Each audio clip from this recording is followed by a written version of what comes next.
Morning friends, welcome back to my channel. कैसे हैं आप लोग? This is Somesh again from Sydney, Australia. आज की इस वीडियो में हम बात करेंगे कि विटामिन डी हमारी लाइफ में क्यों इम्पोर्टेंट है, हमारी अच्छी हेल्थ के लिए क्यों इम्पोर्टेंट है, और ऐसे कुछ सिम्टम्स की बात करेंगे, ऐसे कुछ साइंस की बात करेंगे जो हमारी बॉडी हमको बताती है कि उसमें विटामिन डी की डेफिशिएंसी है, उसको प्रॉपर विटामिन डी नहीं मिल पा रहा है। तो आइए चलते हैं, जानते हैं विटामिन डी क्यों इतना इम्पोर्टेंट है हमारी बॉडी के लिए। विटामिन डी बहुत ही इंपॉर्टेंट और एसेंशियल विटामिन होता है जिसका पूरी बॉडी पे असर होता है। हमारी बॉडी विटामिन डी तब बनाती है जब वो सन के एक्सपोजर में आती है, तो हमारी जो स्किन होती है वो विटामिन डी प्रोड्यूस करती है। विटामिन डी कुछ फूड्स में भी पाया जाता है, जैसे फैटी फिश हो गए, कुछ डेयरी प्रोडक्ट्स हो गए, पर उसकी अमाउंट, उसकी मात्रा बहुत ही कम होती है। तो हमको जो हमारे एक अडल्ट की जो डेली विटामिन डी की जो रिक्वायरमेंट है अराउंड 600 to 800 IU, वो पूरी नहीं हो पाती है। और पूरी दुनिया भर में करीबन 1 बिलियन लोग विटामिन डी की डिफिशियंसी से सफ़र कर रहे हैं। तो बहुत हाई चांसेस है कि आप भी विटामिन डी की डिफिशियंसी से सफ़र कर रहे हो। तो इसलिए इस वीडियो को पूरा आखिरी तक देखिएगा और जानिएगा कि आपकी बॉडी ऐसे कौन से सिग्नल आपको दे रही है कि उसके अंदर विटामिन डी की डेफिशिएंसी है। आइए जानते हैं, विटामिन डी की डेफिशिएंसी होने के चांसेस किन लोगों में बहुत ज़्यादा होते हैं। विटामिन डी की डेफिशिएंसी उन लोगों में बहुत ज़्यादा होती है जिनकी स्किन थोड़ी डार्क होती है, क्योंकि जो नेचुरल जो विटामिन डी का एब्जॉर्प्शन होता है वो आपकी स्किन के थ्रू होता है। तो जिनकी ज़्यादा डार्क स्किन होती है उसमें उनको विटामिन डी के एब्जॉर्प्शन में प्रॉब्लम्स होती हैं, इश्यूज़ होती हैं, उतना ज़्यादा एब्जॉर्प्शन नहीं हो पाता स्किन में। अगर आप ओल्डर एडल्ट्स हैं तो भी प्रॉब्लम होगी आपको, या अगर आप ओवरवेट हैं, आप ओबिसिटी के शिकार हो, तो आपको ज़्यादा प्रॉब्लम हो सकती है। तो आपको मोटापे से बचना चाहिए।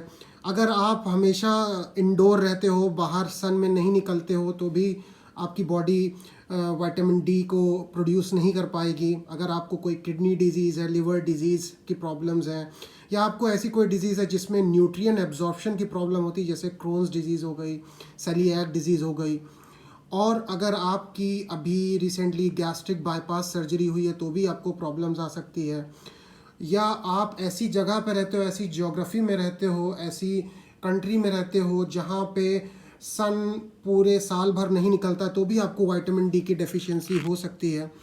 तो ये सारे पॉइंट्स हैं, और ये सारे जो फैक्टर्स हैं ये उन लोगों में विटामिन डी की डेफिशिएंसी को बहुत बढ़ा देते हैं। तो इन सारी चीज़ों को ध्यान रखना चाहिए हमें। आइए बात कर लेते हैं कुछ ऐसे साइंस की, सिम्टम्स की, जिससे हमारी बॉडी हमें बताएगी कि हाँ, विटामिन डी की कमी है। सबसे पहला सिम्टम ये है कि अगर आप बहुत बीमार रहते हो, आपको बहुत इन्फेक्शन हो जाता है, कोल्ड हो जाता है, फ्लू हो जाता है, तो बहुत हाई चांसेस हैं कि आपकी बॉडी में विटामिन डी की कमी है। और क्योंकि विटामिन डी का जो है वो इम्यून सिस्टम से बहुत ही स्ट्रॉन्ग रिलेशन है, ये आपके इम्यून सिस्टम को बहुत स्ट्रॉन्ग बनाता है, और ये आपके जो बैक्टीरिया होते हैं, वायरसेस होते हैं, उनको आपकी बॉडी से दूर रखता है। तो अगर आप रेस्पिरेटरी ट्रैक्ट की, यानी जो आपकी जो श्वास नली होती है उसमें सूजन आ जाती है, ब्रोंकाइटिस जिसे कहते हैं, और निमोनिया जैसी प्रॉब्लम से अगर आप सफ़र कर रहे हो, तो बहुत हाई चांसेस है कि आपकी बॉडी में विटामिन डी की डिफिशियंसी है। तो कोशिश ये करें कि इन सिग्नल्स को इग्नोर ना करें और अपना चेकअप कराएं या डॉक्टर को ज़रूर दिखाएं अगर आप बहुत बीमार रहते हो तो। दूसरा इम्पॉर्टेंट सिम्टम ये है कि आपकी बॉडी में विटामिन डी की कमी है, कि अगर आप बहुत ही थका महसूस करते हो, फटीग जिसे टायर्डनेस कहते हैं, तो उससे क्या होगा कि आपको बहुत ही थका थका महसूस होता है, तो आप इस चीज़ पे ध्यान नहीं देते हो। तो ये एक बहुत ही इंपॉर्टेंट सिग्नल है कि आपकी बॉडी में विटामिन डी की कमी है। आपकी बॉडी में जो low blood levels of vitamin D है आपकी बॉडी में, और रिसर्च से पता चला है, बहुत सारी स्टडीज़ की गई हैं, उसमें पता चला है कि अगर आपको एक constant amount of vitamin D दिया जाए तो आपकी जो बॉडी की थकावट है, आपको जो सर दर्द भी होता है, उसमें भी बहुत आराम लगता है। तो इस पे ध्यान दीजिए और इस सिग्नल को इग्नोर ना करिए अगर आप बहुत थका थका महसूस करते हो तो। अगर आप बोन और बैक पेन, आपको बहुत कमर दर्द हो रहा है, या आपको हड्डियों से रिलेटेड कोई भी प्रॉब्लम है, तो उसके बहुत हाई चांसेस हैं कि आपकी बॉडी में विटामिन डी की कमी है। क्योंकि विटामिन डी क्या काम करता है, ये आपकी बॉडी में जो भी कैल्शियम का एब्जॉर्प्शन होता है, ये उसको इम्प्रूव करता है। और अगर आप रेगुलरली बॉडी पेन से परेशान हो तो आपको एक बार चेकअप ज़रूर करना चाहिए अपने जो भी ब्लड लेवल्स हैं उसका, उससे आपको पता चलेगा आपकी बॉडी में विटामिन डी की कमी है या नहीं है। और ये बहुत ही रिसर्च से ये भी पता चला है कि अगर आप अर्थराइटिस, मसल पेन और क्रॉनिक पेन जैसी इश्यूज़ या प्रॉब्लम से जूझ रहे हो तो इसके बहुत हाई चांसेस है कि आपकी बॉडी में विटामिन डी की कमी है, तो इसको भी इग्नोर ना करें। अगर आप डिप्रेशन के शिकार हो या आप डिप्रेस रहते हो तो इसके बहुत हाई चांसेस है कि आपकी जो बॉडी है, आपके जो ब्लड लेवल्स है उसमें विटामिन डी बहुत लो है। तो कोशिश ये करें कि अपना विटामिन डी का जो भी सप्लीमेंटेशन है, चाहे वो फूड के थ्रू हो, चाहे आप जो अलग से लेते हो उसको रेगुलर रखें, क्योंकि ये आपके डिप्रेशन को दूर करता है और आपका जो मूड होता है उसको भी अपलिफ्ट करता है। और ये ज़्यादातर देखा गया है जो ओल्डर एडल्ट्स होते हैं, जो भी 30+ एज के जो होते हैं, उसमें अगर विटामिन डी की डिफिशिएंसी है तो बहुत हाई चांसेस है कि आप डिप्रेशन के शिकार हो सकते हो। तो इसको इग्नोर ना करें इसको भी, और अपना जो भी विटामिन डी के सप्लीमेंटेशन उस पर ध्यान दें। अगर आपको बोन से रिलेटेड कोई प्रॉब्लम है या आपको ऐसा लगता है कि आपकी हड्डियां कमज़ोर हैं, तो बहुत हाई चांसेस है कि आपकी बॉडी में विटामिन डी की कमी है, क्योंकि विटामिन डी बहुत ही क्रूशियल, बहुत ही इंपॉर्टेंट रोल करता है कैल्शियम के एब्जॉर्प्शन में। और कैल्शियम एक बहुत ही इंपॉर्टेंट मिनरल है आपकी बोन्स को स्ट्रॉन्ग बनाने के लिए।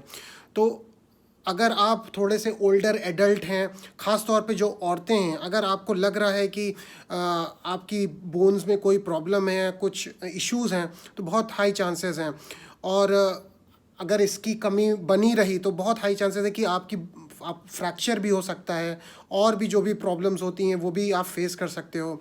तो होता क्या है कि अगर विटामिन डी की कमी होगी तो जो लो बोन मिनरल डेंसिटी होती है उसकी वजह से आपकी हड्डियां कमज़ोर हो जाएंगी, तो आपकी हड्डी टूट भी सकती है, जिसे फ्रैक्चर कहते हैं। तो कोशिश ये करें कि जैसे जैसे आपकी एज बढ़ रही है, जैसे जैसे आप बूढ़े हो रहे हैं, वैसे वैसे आप अपना रेगुलर चेकअप कराते रहें और ये ध्यान रखें कि कहीं आप में विटामिन डी की कमी तो नहीं है। अगर आपके बाल बहुत झड़ रहे हैं तो इसके बहुत हाई चांसेस है कि आप में विटामिन डी की डेफिशिएंसी है। वैसे तो बालों का झड़ना जो है आपकी स्ट्रेस लेवल पे डिपेंड करता है कि आप कितना स्ट्रेस हो, उससे भी बाल बहुत झड़ते हैं। पर वो बालों का झड़ना जो होता है वो न्यूट्रिएंट डिफिशिएंसी की भी वजह से हो सकता है। और विटामिन डी एक बहुत ही इम्पॉर्टेंट विटामिन है, बहुत ही इम्पॉर्टेंट न्यूट्रिएंट है आपकी बॉडी के लिए। और ख़ास तौर से औरतों में ये देखा गया है कि लो विटामिन डी लेवल्स जो हैं वो उसकी वजह से उनके बाल बहुत झड़ते हैं। एक डिजीज़ होती है एलोपेशिया एरेटा। इसमें क्या होता है, इसमें आपको सीवियर हेयर लॉस होता है, जगह जगह से आपके बाल झड़ने लगते हैं। तो ये देखा गया है कि इसका जो क्लोज रिलेशन है ये विटामिन डी की डिफिशिएंसी से होता है। तो अगर आपके बाल झड़ रहे हैं तो हो सकता है आप एलोपेशिया एरेटा जिसमें बाल बहुत झड़ते हैं, आप उसके शिकार हो। तो हो सकता है आप विटामिन डी की कमी से जूझ रहे हो और आपको ये चीज़ पता नहीं है। तो इसलिए अगर आपके बाल झड़ रहे हैं तो एक बार अपना चेकअप ज़रूर कराइए। विटामिन डी की डेफिशिएंसी एक बहुत ही कॉमन सी चीज़ है, बहुत ही आम बात है ये, और लोगों को इसका पता नहीं होता है क्योंकि वो रेगुलर अपने चेकअप नहीं कराते हैं। तो इसलिए अगर आपको ये सारे सिम्टम्स हैं या ऐसे कोई भी साइंस मिल रहे हैं तो अपना चेकअप रेगुलरली कराइए, अपने डॉक्टर से कंसल्ट करिए, और कोशिश ये करें कि थोड़ा धूप में निकलें क्योंकि आपकी बॉडी नेचुरली विटामिन डी बनाती है ऐसे में। और फैटी जो भी फ़िश होती है वो खाएं अगर खा सकते हैं तो, और वरना आप फोर्टिफाइड डेयरी प्रोडक्ट्स खाइए, उसमें भी आपको विटामिन डी अच्छा मिलेगा। और कोशिश ये करें कि इन सिग्नल्स को इग्नोर ना करें, और जो भी बातें मैंने बताई हैं आज उसका ध्यान रखें और विटामिन डी की डेफिशिएंसी को दूर करें। See you next time. Give your love, give your support. Please subscribe my channel. See you next time.